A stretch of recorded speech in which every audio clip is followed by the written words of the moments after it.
Now, during the holidays, a lot of women got an extra present, a wedding ring. Angela Profit is here to help those new brides to be in their planning. And, you know, once you get past that, oh, I'm engaged, now you're like, it's time to actually think about the wedding. Right. It's like, what do I do? Yeah. And the first thing that you're going to do is think about a date. And spring, summer, fall, winter, what type of wedding do you want to create? And then you're going to go venue hunting to find where am I going to get married and what type of reception do I want for my guests. So when you're looking for your venue, be sure to ask for the food rules and the catering list, because some venues do allow outside caterers and some use only specific caterers, which is really to your advantage because you want somebody that's experienced with their kitchen. Sometimes there is no kitchen, we have to build it from the ground up. So it's a lot less stressful if they know what's going on for that specific venue. So that'd be an important question to ask once you get to the venue. Yes. That's a good thing. Once the venue's selected, the next big thing usually is food. And I work with Chef's Market a lot. And they create not only food, you want it to taste good, but you want it to look really pretty. And you want your guests to know what they're eating, not so it looks too fancy, like, what is this?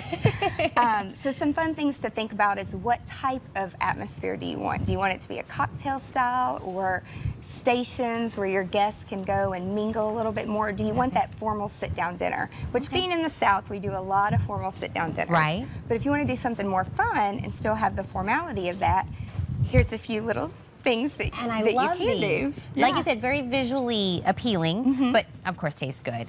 What do we kind of have here? Well, we have the curry chicken salad in the edible green tea cones, which are really fun, sprinkled with a little coconut. And then this is an edible cracker, just in a spoon.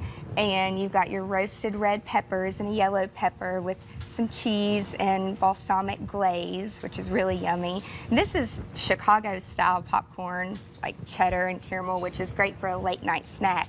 And the little cones that we have here, you can really like something big in design that's coming up is patterns, like stripes. And so something that you would maybe see for a late night snack are these cute cones that go along with the theme of your wedding. And so now that we're talking about patterns and stuff, normally when you're thinking about, okay, I need a color for my wedding, are people now, instead of going, oh, I want to do purple or red, are they doing, I want to do polka dots or stripes, or that's kind of what I want to go with? Are you seeing more of that? I do, and I'm also seeing more of where they want the cocktail hour area to be kind of fun, where they're going to use patterns. And then again, if you have a sit-down dinner, it can be a little bit more formal. So really breaking it up and moving your guests for that wow factor. Okay, well actually let's take, I know we have a couple of pictures of some venues and some events, and let me, you kind of explain what we're looking at. Yeah, you see the stripes here. These are some pillows that was found by the bride at Z Gallery. Some very modern, we had a very modern cocktail hour. This was at the W Hotel.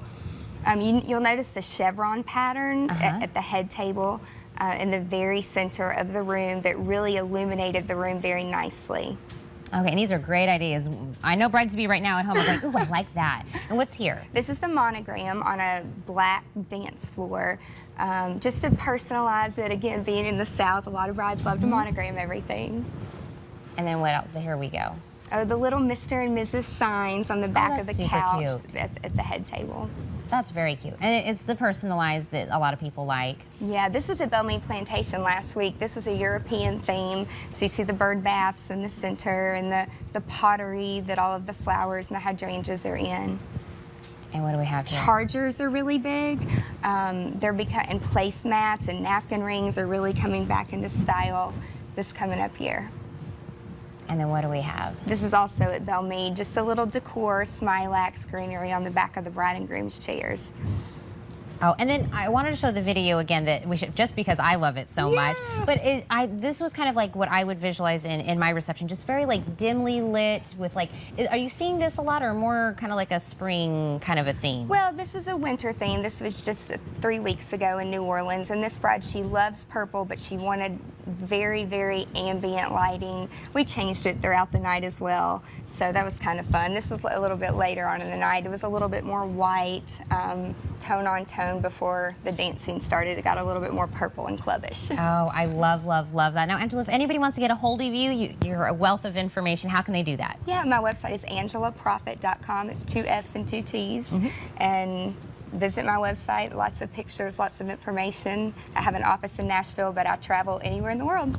and of course to help those brides. And they were like, I need someone just to steer me in the right direction, and you have lots and lots of ideas. Thank you for coming. Thank you for having me. All right, I'm going to send Lindsay Yates, our reporter, your direction. Yes, that would be great. We'll be right back. We've got a final look at our forecast after the break.